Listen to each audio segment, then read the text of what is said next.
My तो क्या हाल है दल्लो के। The max level hero has return it part 2। वैसे तो इस मानवा को काफी लोगों ने एक्सप्लेन करा है, पर वही यार, आत्मा ही मार दी तो खोखले फोकट शब्दों का क्या अचार डालोगे। ऐसे तो सरफेस लेवल की कहानी अपना मोटा एआई भी सुना देता है। चलिए स्टार्ट करते हैं।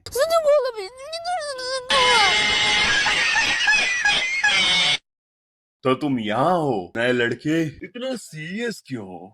मैंने सुना तेरी सिचुएशन के बारे में। इस बार तुम्हारी जबरदस्त धुलाई हुई है। क्या ही जबरदस्त तमाशा था। अगर तुम यहाँ मेरा मजाक उड़ाने आए हो तो उड़ा लो, पर मैंने कुछ गलत नहीं बोला। वही थे जिन्होंने मेरा उस तरह स्वागत किया था, लेकिन जब उन्हें ये पता चला कि मैं एक वर्थलेस ब्रैट हूँ तो उनकी सारी उम्मीदें टूट गई। वो लोग मुझे किसी कीड़े मकोड़े की तरह देखने लगे। मुझे भी अजीब लगता था, लेकिन डर के मारे मैं कुछ बोल ही नहीं पाता था। तुम्हें क्या पता कि मुझे कैसा फील होता है। मैं यहाँ अपनी मर्जी से नहीं आया। आखिर मैं क्या करूँ? शायद सच सुनकर उन्हें बुरा लगा कि मैं एक वर्थलेस ब्रैट हूँ। आखिर हीरो होने का मतलब होता ही क्या है? क्या ये वही सवाल नहीं है जिसका जवाब हम हमेशा से ढूंढते आ रहे हैं? हिम्मत रख लड़के। क्या?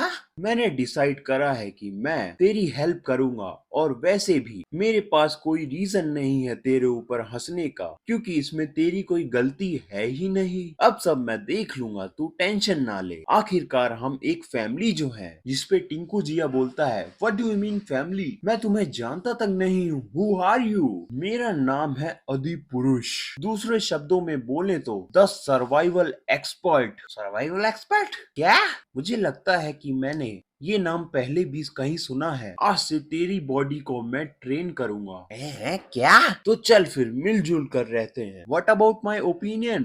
भाई हेलो हे। अब सीन शिफ्ट होता है प्रेजेंट टाइम में। अभी तक जो हमने देखा वो पास्ट का था। हमें दिखाया जाता है कि टिंकू जिया की हालत अभी भी खराब है। वो बोलता है, तो ये सच है कि मैं वापस आ गया। अब हमें हवा चली महल दिखाया जाता है, जिसके अंदर टिंकू जिया है। तभी टिंकू जिया के रूम का गेट खुलता है और एक पर्सन अंदर आता है। टिंकू जिया सोच रहा होता है, आखिर कितना समय हो गया मुझे यहाँ उठे हुए, और जो पर्सन मेरा ध्यान रख रहा है वो एक लौता पर्सन है जो मेरे रूम में आया है इस पूरे टाइम, जो कि है ये मेड। हमें दिखाया जाता है कि वो मेड ग्लूकोज की बोतल को चेंज कर रही होती है।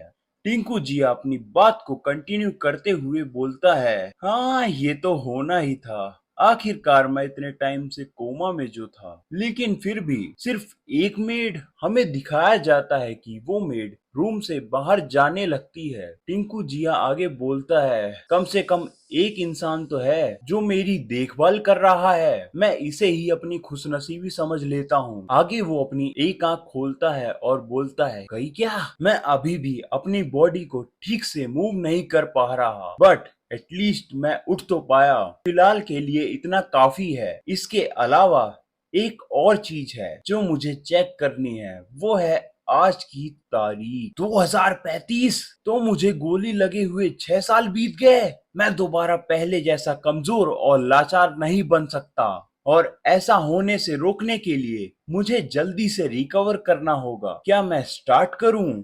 ये दुनिया ये दुनिया पित्तल दी, ये दुनिया पित्तल दी, और बेबी डॉलम सोने दी। हैं? क्या इसने काम नहीं करा? अब सीन पास्ट में शिफ्ट होता है। जैसा कि तुम देख सकते हो, तुम्हारी पावर लेवल काफी कम है टिंकू जिया, लेकिन ये कोई गलत बात नहीं है। तुम फिर भी बेस्ट बन सकते हो in terms of building that power. जिसपे टिंकू जिया बोलता है, नो वे, मुझे पता है तुम झूठ बोलकर मुझसे ये मंदिर साफ करवाना चाहती हो। तू छोटे चूहे। टिंकू जिया बोलता है, Holi power, the power of the God, जो कि रूल करते हैं प्योरिटी एंड हेल्थ पर। जो लोग भगवान के फेवरेट होते हैं, सिर्फ उन्हें ही ये पावर मिलती है। डॉल्फिन वो थी जिसने मुझे ये सिखाया। लोग उसे भगवान की फॉलोअर भी बोलते हैं। उसे ग्रेट अमाउंट में होली पावर मिली थी, लेकिन उस पावर को कंट्रोल करना और इस्तेमाल करना उसने खुद से सीखा था, और इन द एंड उसके 100 साल की कड़ी मेहनत के कारण ही मैं वो सेकंड पर्सन बना जिसके पास ये होली पावर है। अब सीन प्रेजेंट में शिफ्ट होता है। टिंकू जिया बोलता है, स्टॉप बीइंग स्टबबॉर्न। असल में प्रॉब्लम ये है कि ये बॉडी लास्ट 6 ईयर से काफी अकड़ गई है, जिसके कारण मूव करना भी मुश्किल पड़ रहा है। मुझे डर था कि इस बॉडी में वापस आने के बाद मैं अपने सालों के हासिल हुए एक्सपीरियंस को खो ना दूं, लेकिन ऐसा लगता है कि सब मेरी सोल के साथ वापस आ गया है। लेकिन इस बॉडी को मूव करना अभी भी काफी मुश्किल है। प्लीज हिल जा, डोंट बी लेजी। लगता है मुझे अपनी ट्रू स्ट्रेंथ को दोबारा यूज करने में थोड़ा वक्त लगे। प्लीज हिल जा। ये दुनिया यहाँ तक कि सबसे बेसिक एबिलिटी भी काम नहीं कर रही है। हिल जा, पित्तल दी। ये दुनिया पित्तल दी, प्लीज। और बेबी डॉलम सोने दी।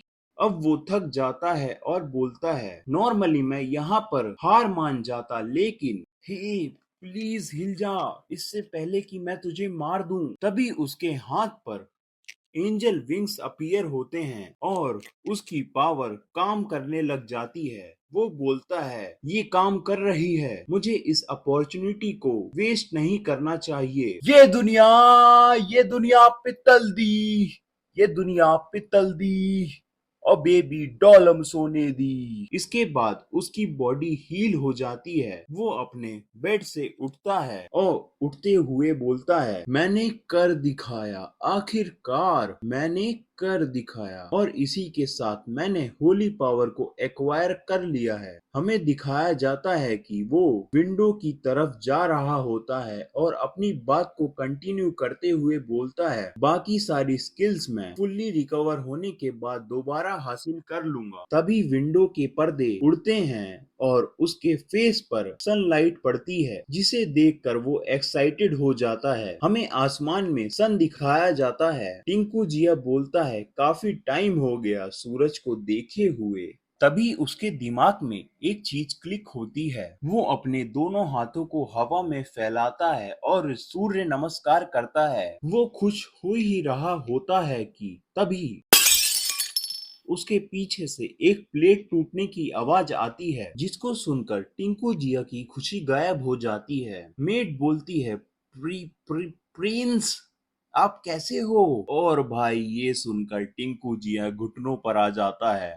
वो अंदर ही अंदर रोने लगता है और बोलता है, प्लीज मुझे कोमा में वापस डाल दो योर हाइनेस। अब सीन शिफ्ट होता है, जहां डॉक्टर टिंकू जिया की बॉडी का चेकअप कर रहा होता है और बोलता है, यहाँ कुछ तो स्ट्रेंज है, तुम्हारी बॉडी सरप्राइजिंगली सही हो गई। जिस पर टिंकू जिया स्माइल करता है और डॉक्टर अपनी बात को कंटिन्यू करते हुए बोलता है, क्या कोई ऐसी बीमारी है जो मैंने नोटिस नहीं करी हो? टिंकू जिया बोलता है, नहीं सिर्फ थकान है। डॉक्टर, आई सी। टिंकू जिया बोलता है, अगर यहाँ पर पुराना वाला मैं होता तो कभी इतना रूडली नहीं बात करता। मुझे ये पसंद नहीं, बट मैं अपनी करंट पोजीशन को समझता हूँ। टिंकू जिया कटगना, मैं एक कटगना हूँ, एक बेकार किंगडम के रॉयल फैमिली का प्रिंस, एज वेल एज बेटा हूँ लीना आतिशबाजी का और current first Prince of the nation. तभी हमें एक वुमेन की आवाज आती है, कितना जिद्दी है ये। टिंकू जिया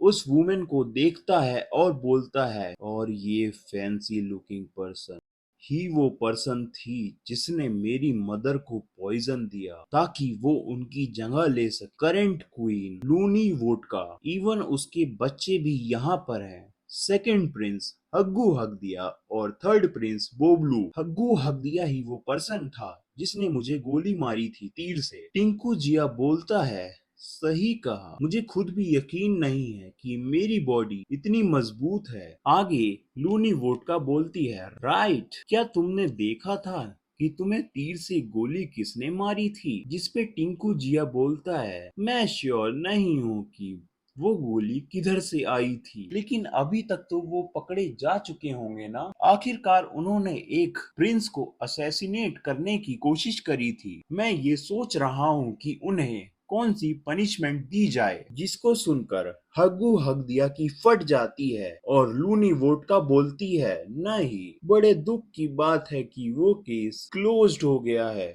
जिसपे टिंकू जिया क्वीन को घूरता है। तभी डॉक्टर बोलता है, यहाँ हम सबका काम खत्म हुआ। मैं अपनी तरफ से जितना कर सकता था मैंने करा। अब जब भी जरूरत पड़े तो मुझे बुला लेना। इलाज के लिए कुछ ही दिनों में तुम पूरी तरह से ठीक हो जाओगे। Thank you. डॉक्टर बोलता है, अब मैं चलता हूँ। और वो मेट के साथ जाने लगता है और मेट से बोलता है, उसको ऐसा खाना देना जो उसके स्टमक के लिए अच्छा हो। मेड बोलती है, ओके। क्वीन बोलती है, ये अच्छा होता कि तुम उसी वक्त मर जाते। टिंकू जिया बोलता है, अरे अरे, तुम्हें बुरा लगा क्या कि मैं वापस जिंदा हो गया? जिसपे क्वीन मुंह बनाकर वहां से जाने लगती है। हग्गू हग्दिया बोलता है, किसने सोचा था कि खुद को राजकुमार बोलने वाला एक हमले के कारण कोमा में चला जाएगा। तुम्हारी वजह से इस किंगडम को शर्मिंदा होना पड़ा। चलो बोबलू, चलते हैं। और टिंकू जिया सोच रहा होता है, क्या मैं किंगडम पर कलंक हूँ?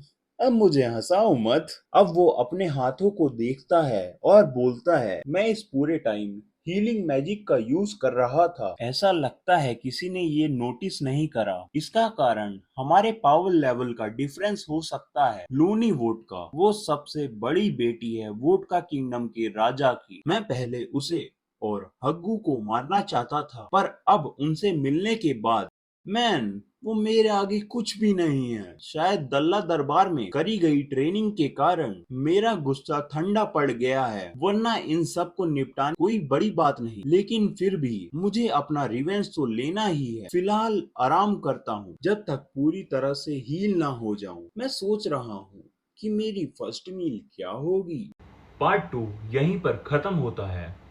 मैं मिलता हूं आपसे किसी और नई वीडियो में, तब तक के लिए बाय बाय।